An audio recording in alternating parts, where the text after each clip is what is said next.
Hello friends, welcome back to unit study. तो friends, आज हम करेंगे एटॉम्स एंड मॉलिक्यूल्स चैप्टर का exercise question, that is question number 6।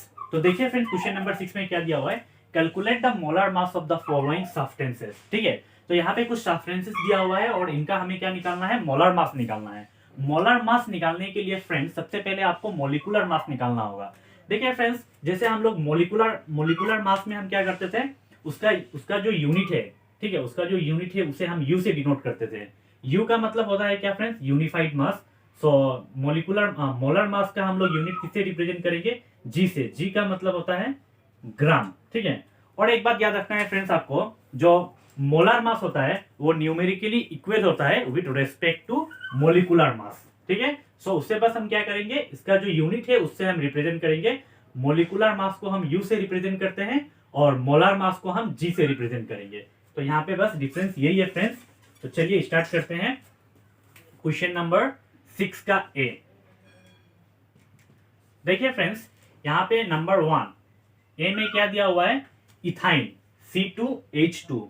Ethyne आपको निकालना होगा इसका मोलर मास। लेकिन फ्रेंड्स याद रखिए, मोलर मास निकालने से पहले आपको मोलिकुलर मास फाइंड करना होगा। तो हम यहाँ पे क्या करेंगे friends, molecular molecular mass of ethyne, that is C2H2। ठीक है, molecular mass of ethyne.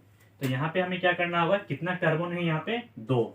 So 2 into atomic mass of atomic mass of carbon, फिर इसे हम ब्रैकेट लगाएंगे और फिर यहाँ पे प्लस, और फिर यहाँ पे हाइड्रोजन कितना है फ्रेंड्स, 2। सो यहाँ पे क्या होगा, 2 into atomic mass of hydrogen. ठीक है फ्रेंड्स, यहाँ पे आप एक चीज नोटिस कीजिए, मैंने यहाँ पे क्यों प्लस लिखा, क्योंकि आप जानते हो फ्रेंड्स कि जब भी हम मोलिकुलर मास फाइंड करते हैं, मोलिकुलर मास का मतलब क्या होता है, sum of the atomic mass of all the atoms present in the molecules. जो मोलिकुल्स में जितना एटॉम्स प्रेजेंट होते हैं उनको हम क्या करते हैं, सम करते हैं, और सम का मतलब क्या होता है फ्रेंड्स, प्लस होता है। तो इसलिए यहाँ पे प्लस आया। और मोलिकुलर मास फाइंड करने के लिए फ्रेंड्स उसका जो एटॉमिक मास है और जितना एटॉम है उसको हम लोग क्या करते हैं, मल्टीप्लाई करते हैं। तो यहाँ पे देखिए 2 इंटू, हाँ फ्रेंड्स यहाँ पे एक चीज और देखिए, atomic mass of carbon. Atomic mass of carbon आपको जानना होगा। अब देखिए फ्रेंड्स, आप स्क्रीन पे देख सकते हो कि यहाँ पे मैंने कुछ इंपॉर्टेंस एलिमेंट्स दिया हुआ है, और ये एलिमेंट्स का मैंने यहाँ पे एटॉमिक मासेस दिया हुआ है। ठीक है, सो एटॉमिक मासेस जो दिया हुआ है फ्रेंड्स वो आपको याद रखना है। देखिए फ्रेंड्स, वहाँ पे मैंने कार्बन का एटॉमिक मास दिया हुआ है, और नाइट्रोजन का, मैग्नीशियम का, ठीक है, फॉस्फोरस का, सबका दिया हुआ है। जो जो इंपॉर्टेंस है फ्रेंड्स, जो ज्यादातर इंपॉर्टेंट है उसे मैंने यहाँ पे दिया हुआ है, तो आप उसे नोट करके लिख सकते हो फ्रेंड्स। हाँ, लेकिन एक बात याद रखिए फ्रेंड्स, आप देखिए स्क्रीन पे, वहां पे मैंने दिया हुआ है जस्ट अप्रोक्सीमेटली। तो वो जो एलिमेंट का मास है वो सब जस्ट अप्रोक्सीमेटली है, ओके, एग्जैक्ट नहीं है। So atomic mass of carbon कितना दिया हुआ है फ्रेंड्स, आप वहां पे देख सकते हो 12। ठीक है, स्क्रीन पे आप देख सकते हो फ्रेंड्स कितना दिया हुआ है, 12। उसके बाद यहाँ पे हम ब्रैकेट लगाएंगे, plus 2 into atomic mass of hydrogen कितना होता है फ्रेंड्स, 1 होता है।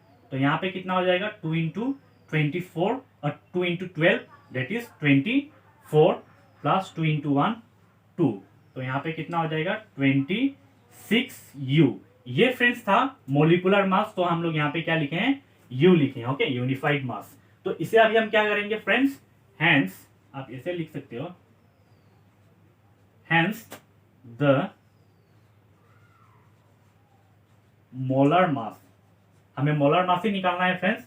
Hence the molar mass of क्या था friends, ethyne C2H2। Ethyne is कितना है, 26, और मैंने क्या कहा था, उसका जो मोलर मास होगा उसका यूनिट किससे रिप्रेजेंट होगा, जी से रिप्रेजेंट होगा। तो ये हो गया फ्रेंड्स 6A का, molar mass of ethyne is 26 gram.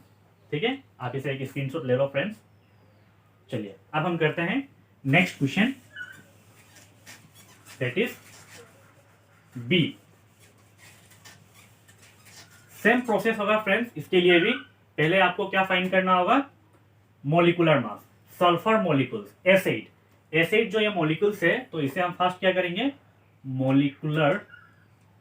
Molecular mass of acid. Molecular mass of acid क्या होगा, कितना है यहाँ पे एटॉम्स, 8, सो 8 इंटू, ठीक है, 8 into atomic mass of sulphur, ठीक है। तो यहाँ पे होगा 8 into, friends atomic mass of sulphur थोड़ा पहले मैंने चार्ट पे दिखाया था फ्रेंड्स कि एटॉमिक मास ऑफ सल्फर कितना होता है, 32। ओके, तो यहाँ पे हो जाएगा 16, 256 होगा फ्रेंड्स, कितना होगा, 256 यूनिफाइड मास।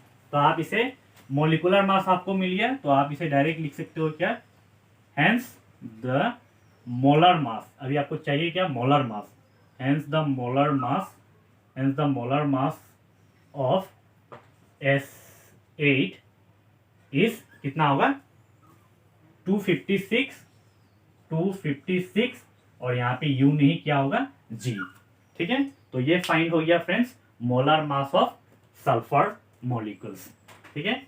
आप इसे भी स्क्रीनशॉट ले लो फ्रेंड्स। चलिए अब मैं इसे रफ कर देता हूं।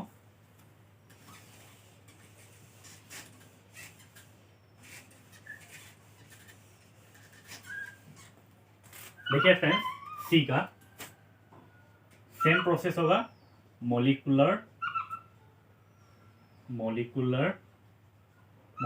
मास ऑफ, क्या है फ्रेंड्स ये, फॉस्फोरस मॉलिक्यूल्स, मतलब P4, ठीक है। यहाँ पे ऑलरेडी दिया हुआ है friends atomic mass of phosphorus. Okay, तो बहुत आसान है ये, इसको आप डायरेक्ट कर सकते हो। फॉस्फोरस से कितना एटॉम्स है, 4, सो 4 इंटू यहाँ पे क्या होगा, एटॉमिक मास ऑफ फॉस्फोरस, ठीक है। सो यहाँ पे होगा 4 into atomic mass of phosphorus कितना दिया हुआ है, देखिए फ्रेंड्स यहाँ पे ऑलरेडी दे दिया है एटॉमिक मास ऑफ फॉस्फोरस कितना दिया हुआ है, 31, तो कितना हो जाएगा 124, ठीक है, 124 U। तो आप इसे लिख सकते हो, hence the molar mass of phosphorus molecules, okay, hence the molar mass of phosphorus molecules is कितना होगा, 124 है ना यहाँ पे, 124, आप इसे G कर दीजिए, तो ये हो जाएगा मोलर मास, ठीक है फ्रेंड्स। ये आप एक स्क्रीनशॉट ले लीजिए। चलिए फ्रेंड्स, अब मैं इसे रफ कर देता हूं।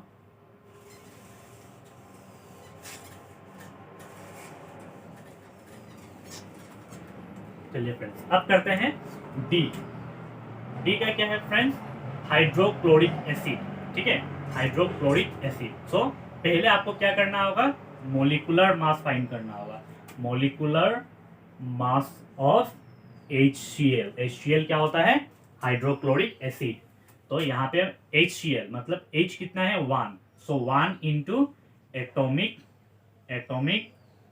मास ऑफ हाइड्रोजन, और यहाँ पे क्या आएगा फ्रेंड्स, प्लस। क्यों प्लस आएगा फ्रेंड्स, क्योंकि सम ऑफ द एटॉमिक मास को आपको क्या करना होगा, of the atoms present in molecules, ये जो मॉलिक्यूल्स में एटॉम्स प्रेजेंट हैं, जितने एटॉम्स प्रेजेंट हैं उनका सम करना होगा, किससे फ्रेंड्स, जो एलिमेंट्स दिया हुआ है, ठीक है। और फिर यहाँ पे क्या होगा, क्लोरीन कितना है, 1, सो 1 into atomic mass of chlorine, ठीक है।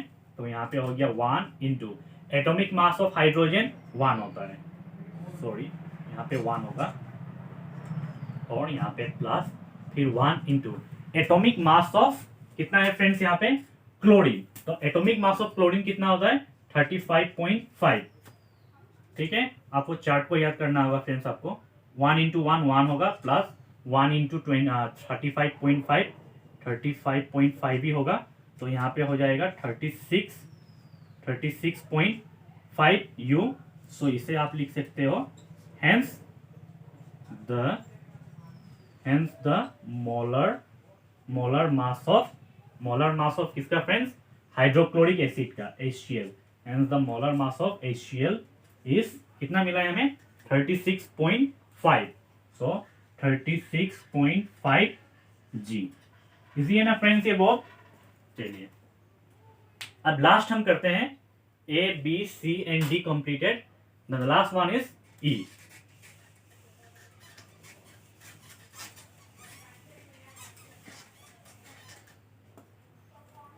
That is nitric acid. Nitric acid कितना दिया हुआ है, HNO3 दिया हुआ है। ठीक है, तो आपको क्या करना होगा, पहले आपको मॉलिक्यूलर मास फाइंड करना होगा। Molecular mass of HNO3। HNO3 क्या होता है फ्रेंड्स, नाइट्रिक एसिड। तो ये क्या हो जाएगा, H कितना है 1, सो 1 into same process 1 into atomic mass of hydrogen, और यहाँ पे प्लस होगा। यहाँ पे देखिए कितना एलिमेंट्स है, इसमें 3 एलिमेंट्स है, मतलब यहाँ पे हाइड्रोजन है, नाइट्रोजन है, ऑक्सीजन है। ये आपको याद रखना है फ्रेंड्स, यहाँ पे आपको तीन एलिमेंट्स मिल रहा है। सो यहाँ पे क्या होगा फिर 1 इंटू नाइट्रोजन 1 है, okay, so 1 into atomic mass of nitrogen. फिर यहाँ पे आपको प्लस करना होगा, सम करना होगा, प्लस फिर यहाँ पे देखिए कितना है, ऑक्सीजन कितना है फ्रेंड्स, यहाँ पे 3। सो क्या होगा यहाँ पे 3 into atomic mass of oxygen. ठीक है, 3 into atomic mass of oxygen. So यहाँ पे होगा 1 into atomic mass of hydrogen is always 1, plus यहाँ पे क्या है 1 into atomic mass of nitrogen. Nitrogen का जो एटोमिक मास होता है वो होता है कितना फ्रेंड्स, 14। ये सब पॉइंट को आपको याद रखना होगा, और बाकी तो बहुत इजी है फ्रेंड्स। प्लस यहाँ पे कितना दिया हुआ है 3, सो 3 into atomic mass of oxygen. Oxygen का जो एटॉमिक मास होता है वो होता है 16। आपको यहाँ से 16 याद रखना है मास, एंड नाइट्रोजन का 14 याद रखना है, और हाइड्रोजन का 1 याद रखना है। बाकी तो बहुत इजी है। 1 इंटू 1 1 होता है, प्लस 1 इंटू 14 14 होता है, प्लस 3 इंटू 16 कितना होगा 48। ठीक है, सो यहाँ पे हो जाएगा 14 प्लस 1 डेट इज 15 प्लस 48। ये हो जाएगा कितना फ्रेंड, इसको अगर आप प्लस करोगे तो कितना हो जाएगा 15 प्लस 8 3 5 6 कितना हो गया फ्रेंड्स, यहाँ पे 5 8 प्लस 5 3 मतलब 13 रिमाइंडर 1 4 प्लस 1 5 5 प्लस 1 6 कितना हो गया 63। और हम लोग अभी फाइंड क्या कर रहे थे, मॉलिक्यूलर मास। सो यहाँ पे आएगा U ओके। तो यहाँ पे अब आप क्या लिख सकते हो friends, hence the molar mass of, किसका निकाल रहे थे हम लोग, HNO3 that is nitric acid. Okay, HNO3 is कितना मिला था हमें 63 यूनिफाइड मास। सो 63 न्यूमेरिकली सेम होता है, मैंने कहा था पहले ही। सो 63 और यहाँ पे क्या हो जाएगा G।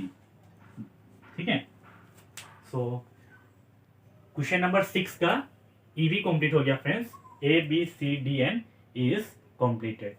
ठीक है फ्रेंड्स, सो मिलते हैं अब नेक्स्ट वीडियो में friends. Thank you for watching.